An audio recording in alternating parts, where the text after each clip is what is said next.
Hi, my name is Rico Anderson, and I'm one of the AAC SLPs for the North Vancouver School District. Welcome to our first in hopefully a series of videos called An Intro to AAC.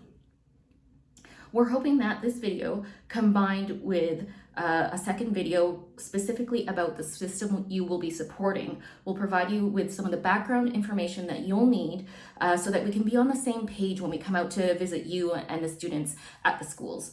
And so we're hoping that this will be a helpful tool for you. You can watch it as many times as you want, and we'd like to hear your feedback. So please let us know what you think of the video. I've put my email address in the slide for you here, but I also have a general AAC SLP at sd44.ca. If your student is assigned to a specific AAC SLP, please get in touch with that person. But if you have a more general question, you can email us at aacslp@sd44.ca. You should also have access to a PDF of the slides today, which will include a couple links to a couple videos that I like just on YouTube, and we won't share them with you via the video that we're using right now, but you'll have an opportunity to take a look at those following watching this video. So our agenda for today, for this video, we're just going to talk about what is AAC, 4 steps to AAC implementation, and how do we get started. AAC stands for Augmentative and Alternative Communication. So if we break this down and take it one word at a time, augmentative means to increase. So we might be working with a student who is speaking, but that we're trying to make it greater, that we're trying to improve their communication overall by providing some support. It may be alternative in the sense that a student may not have any speech, or speech that's not adequate for a particular environment, like with unfamiliar communication partners, and we're providing a alternative method for communication. And communication is the transmission or exchange of information. It's a two-way street, and it requires a sender, a receiver, and then it also requires the message in between. And without those 3 things, it's really not communication. So for example, I've worked with some students who will make kind of a request to no one in particular and just kind of to the air, and they may be going, I want gummy bears. And so it's great, they're putting together a sentence, but if it's not directed to a person, then it's not really communicative. And so that might be the first part of what we need to work on with a particular student. There's many different forms of AAC. AAC can be light tech, which is what we call paper-based communication systems that are made with technology such as BoardMaker or other technologies, and then turned into a paper-based system. So we have an image here of the North Vancouver School District standard core fringe book, which may be one of the systems that you're supporting. We also have low tech. So these are things that are usually very quick and easy to use. There's a physical button that you need to press, and the voices are usually recorded.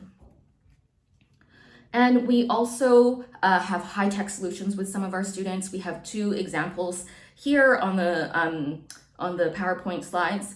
One is called a PRC Accent, so that is a dedicated communication device. It's basically a computer that's running a communication software, and those usually come to us through SetBC. And then we also have some students that use iPads with apps such as TouchChat. If you're using an iPad with TouchChat, there will be a follow-up video for this to talk specifically about the features within TouchChat. So we're going to go into the 4 steps of AAC implementation. If this is something that really speaks to you, we've taken this from a resource that's from Teachers Pay Teachers. And when we're following students, what we'll do is we'll often take handouts from that and provide them during our visits. But if you are a school that has a number of students who use AAC, it might be worth actually buying this resource from Teachers Pay Teachers. I'll put a link for it within the PowerPoint document for you a little bit later. It's called the AAC Implementation Workbook, and it's by Speechy Musings. And so again, I will provide the link for that, and I really highly recommend it. It really breaks down AAC quite nicely, and it works into the 4 steps that we'll be talking about here. So step 1 is all about access, making sure that the system is available to the student at all times. If the system is not there, the student can't communicate. And so none of the other strategies matter if the AAC is not out. So we'll start there. Step 2 is modeling. Modeling is really a lifelong journey, and we're going to talk more about that and break it down a little bit for you. Step 3, we're going to talk a little bit about core vocabulary, and then step 4, we're going to be talking about planning some communication opportunities. Okay, so step 1, access, like I said, and this is in big letters because it's really important. So make sure that the system is out at all times. Sometimes I see, I have some props here. Sometimes I see teams, and what they all have done is they'll take their core fringe book, for example, and they'll just kind of, because the EA has so much stuff to carry across the day, they'll stick the visual schedule on the back, and they'll say, okay, so now it's one handy dandy unit, and I only have to carry one thing around. Or sometimes I'll see that that the school has put the visual schedule on the front. But let's take a look at visual schedules and a communication book and what the difference is. So a visual schedule is really about expectations that adult has on the student, or it might be for the whole classroom, but specifically for the student. So the example that we have on the PowerPoint here is first sandwich, then cookie. I mean, this is a very good rule for life, right? Like, we should eat our lunch first before we have our dessert. And really, there's not much we can say about that other than the sequence of that. Now, this is a very, very simple communication board that we have on the same page. So we have the same words, sandwich and cookie, but now we've added some vocabulary such as I, know, see, help, like, and want. So we have a pronoun, a negative, and then 4 verbs. That is not a lot. But what we can do once we have those is I can say, I see a sandwich. So maybe you don't actually want to eat the sandwich. You're just commenting and saying, hey, I see a sandwich. That's totally a valid thing to communicate, right? But you might also say, I like sandwiches. I need help with my sandwich. I want a sandwich. Those are all very different communicative attempts, right? Like, very different communicative intentions behind those sentences. You might also say, I don't want the sandwich. So with just a few vocabulary words, you're able to say a whole lot of stuff. So the purpose behind that is very, very different. So what we want to see is a student having access to both the visual schedule and the communication board. Ideally, we have both things happening. And then, when we think about kids and we ask them to do things, typical kids as well, there's a developmental thing that happens where everything becomes a negotiation and they don't want to do anything just because you've asked them to do it. And I would love for all of my students to reach that place, right? And so you might be saying, first we need to do a work, and then you can have your choice. And if we have this, we can negotiate around that. I can say, I don't want to work. You can say no work, depending on the linguistic ability of the student. But you might also say, I like work, or I like the choice. So just by having these two side by side instead of backwards, when we do this, all I can do is look at this and there's no negotiating ability. I can't talk about this. I can't say that I'm looking forward to it or anything. And just that simple change can increase the opportunities for communication. So it's very, very important for you to have a visual schedule. I use visual schedule. I have calendars. I put Post-its up when I need to remember to do things. I use visual supports all the time. And it's going to be a very important tool for your student. It's just that it's not the only tool, but neither is this. We need both of them. Okay, so step 2 is modeling. Now, this is very important. When we think about modeling, some of you may not be familiar with the term. So modeling is using the child's AAC system to talk to them as you interact with them, and they're learning AAC. So the AAC system is a language. It takes learning. We don't just plop it down in front of the student. We don't plop it down in front of any adults that are supporting the student and expect them to be able to speak this language. So what we need to do is all learn it gradually. And this is the best way to teach them. When we think about how children learn language, when children learn their first language, for example, how do they learn that? Well, they learn it because we speak it to them, right? So if a child is learning English or Punjabi or Vietnamese in their home, the people around them are all speaking that language to them, and that's how they learn. So the child learns the language that they are expected to communicate with. So when we think about typical development, a typical child will hear, depending on their communication partners, they'll hear like 1,500 to 3,000 words per hour. Multiply that by a number of hours that they're awake in a day, by the number of days in the week and the years. And they're getting a lot of language input. And even then, we have a little meme that has gone around a bunch of times. And so by 18 months, babies have heard 4,380 hours of spoken language, but we don't expect them to be fluent yet. So that's 4,380 hours times either 1,500 to 3,000 words per hour. And that's an immense amount of language input that children need in order to learn. Now, add to the fact that the students that we're often working with using core fringe books or other forms of AAC, they have language disorders on top of it. So they may need more modeling in order for them to learn. I'm not saying this to make this a daunting task. I'm saying this to impart to you the importance of that language input. Now, if AAC learners only see symbols modeled in for communication twice weekly, say you've decided that this particular time is going to be the best time for us to model, and that's the only time that we're going to use this communication system, it can take them 84 years to get the same amount of language input, and that is not fast enough. So there's 2 points I want you to take from this slide. Number one, language input. As much as we can provide, the better.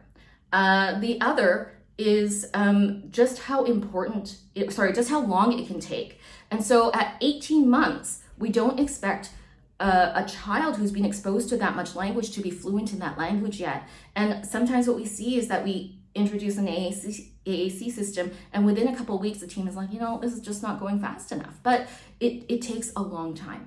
There's one student I work with, and I was pleased to hear that he's developing quite nicely, but it's taken him several years to get to the point where he's producing 2-word phrases. And that's several years down the line, but he's gradually made progress, and that we have all been so happy and so proud of him that he's been able to do that. And that's a real success story. So I do want teams to be realistic about the amount of time and the amount of work that it might take in order to get students to that place. This is a nice slide as well. So this is from Gail Porter. And so we have the student at the top, or the child at the top, and we have spoken language going in, spoken language going out, and that's great. Now we have a child learning aided symbols, or AAC, and we have only spoken language going in, but we're expecting him to produce aided symbols, and so that's just not working for the student. But when we look at the next slide, he's happy again. So we have aided language going in, spoken language going in, and then we have aided language coming out in whatever form that looks like. And some students need multiple modes of input in order for it to really sink in for them.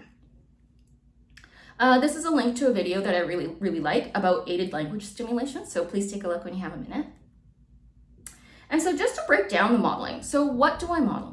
You model the words that you say, you model the words that other people say, and you model the words that you think your student is saying. So if your student, in order to request something, would go, and reach and indicate that they want that thing over there, you might model, I want ball, for example. I would say it grammatically correctly. I would say, I want the ball. I would say it from their perspective. If they're really new to using AAC and they're not quite doing sentences, I would just say want or ball, whatever is conveniently available to you at the time. It's also okay, as you are learning to model, to say, I want the ball, so that you're saying the whole sentence, but that you're pointing to just one symbol. That's totally okay too. As you increase your vocabulary in using these AAC systems, you will start naturally combining words.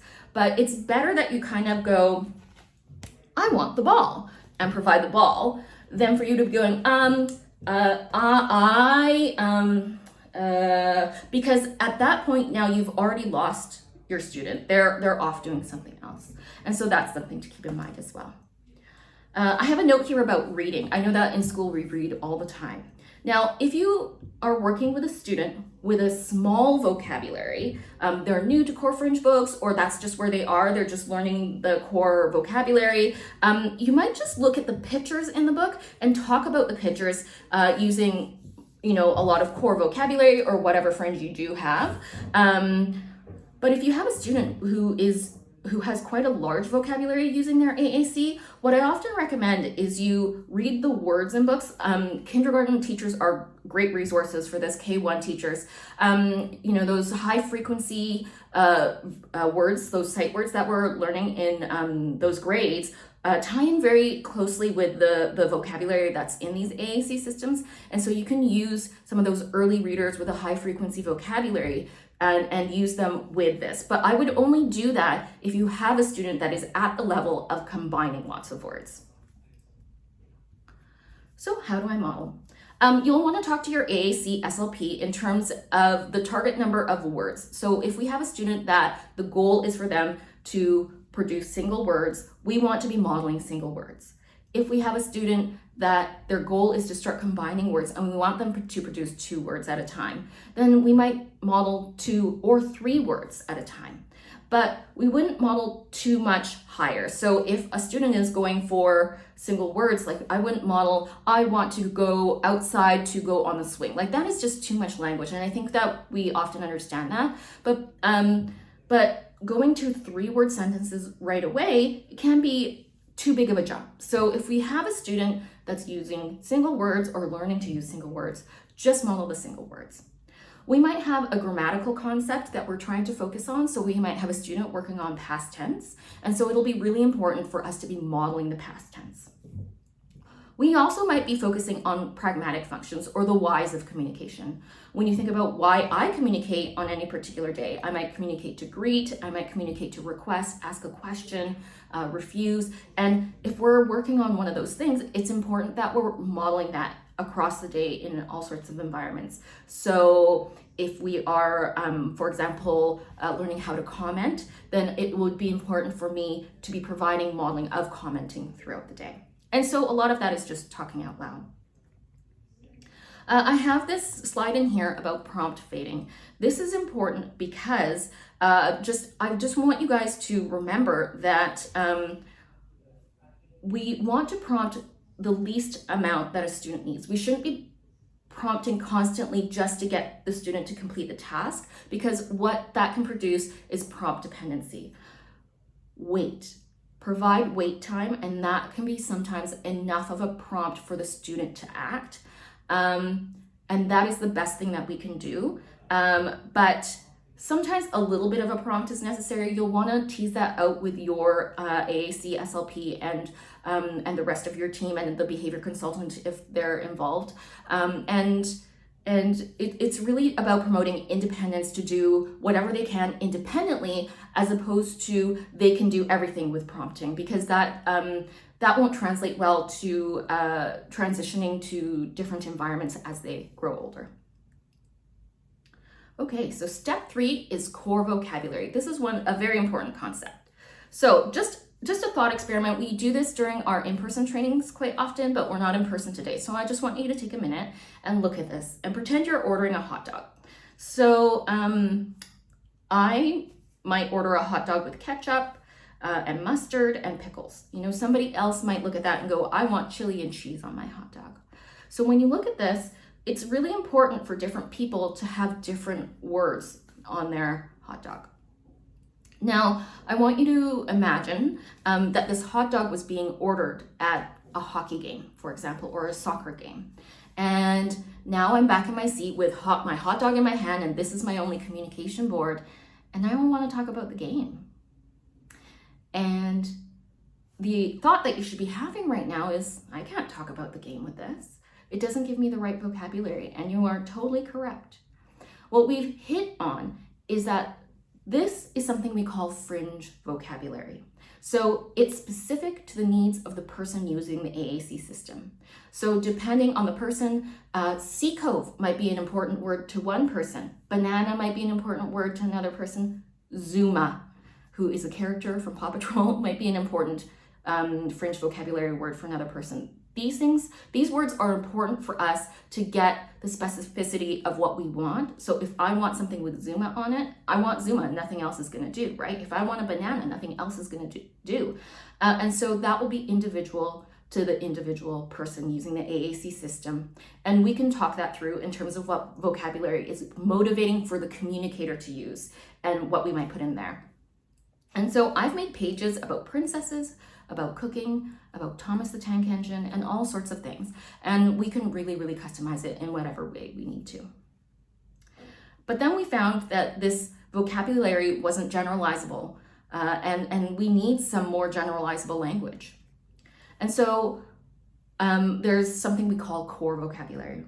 Now, 80% of what I say, what you say, what speakers say, is the same 200 core vocabulary words. So most of what I say is 200 words. Now, in the English language, I believe there are 171,000 words or something like that. There's a lot of words in the English language. And somebody might have a vocabulary of 17,000 words, for example, but what they most commonly use for 80% of what they say is core vocabulary.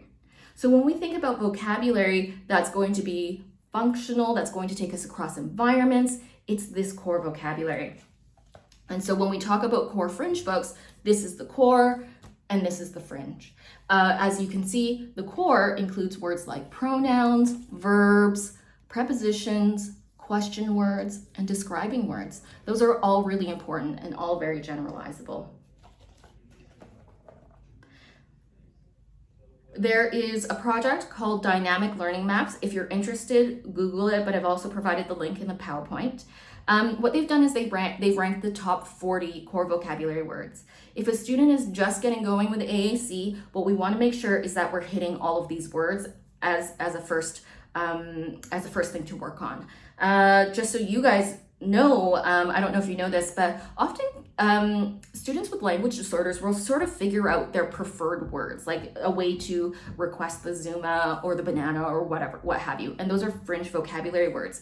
But the language impairment piece is often in the core vocabulary words. You might know a student that has tons of nouns, but then doesn't have any verbs, for example. Those verbs are the core vocabulary words. The negation, the ability to say, I don't want something, I don't want a banana. That's all core vocabulary, and that's what's going to provide the specificity around the communicative intent. So what I mean is, it's the core vocabulary that will tell the communication partner whether or not I actually want it, whether it's a request or just a comment that I'm seeing it. It's not enough to just be able to say banana. We need all the words around that banana so we can figure out what we want to do with that banana. Now, one of the questions we often get is, why is there so much stuff on the page? So we have this blue phone here. Do you guys remember when people used to text on flip phones and it would take forever on that number 2 button there, to get to the letter C, you had to go A, B, C, right? But now that we have these smartphones and the full keyboard, texting is much faster. And so what we want to do, if the fine motor skills are adequate for this student, is we want to put as many vocabulary words all on one display as we can, so that there's not as much flipping around and looking for vocabulary, because that's what takes longer. If we only had this much space on a communication system, we might need 5 pages to get this much core vocabulary. Whereas if the student's vision and fine motor will allow a student to use something like this is much preferred. And so we get to our final section here on communication opportunities. What we need to do is plan communication opportunities for our students. Opportunities that are both going to be functional and fun for our student. So sometimes we call this communicative temptations, gentle sabotage, creating communicative opportunities. I often use the analogy of when I was pregnant, I was on bed rest. And so I was sitting there and I had everything around me. So I had the pills I was supposed to take. I had books. I don't even think I had an iPad, did I? Maybe I had my phone or something at the time. And I had everything I needed around me, my water. And the only time I needed something was when I had to call my husband for something. I ran out of water and I want more water. Can you get me some? And so I tell you this to remind you that if we have everything that we need around us and things are constantly brought to us and I'm constantly happy, I don't need to communicate. But if we can create a tiny bit of tension that, oh, I need something, pause, a student will either learn to get it themselves, learn to open the container themselves, or they'll need to ask you for help. And both of those things are great, rather than us doing things for them all the time. So we need to think about what we do across the day, how we're helping our student. Sometimes our student is really familiar with routines and associations. They might really know that they have applesauce at their snack time every day and that they need a spoon and a paper towel for that. Well, what happens if you just give them an applesauce and then don't give them the spoon and don't open it for them? They'll recognize the applesauce, hold it in their hand, and just that moment of tension and you wait this out, don't provide any prompting like we talked about before, they might just look at you even, and that might be the first step towards communication for that student. But think about what your student might want to communicate for across their day. What is motivating to them? I don't know any students that want to communicate for a worksheet, right? Is it cars? Is it Dora? Is it books? There's usually something that the student is really into, and we should really be tapping into those fun things to support AAC. As we wrap this video up, I want to just remind you that having a communication device doesn't make you an effective communicator any more than having a piano makes you a musician.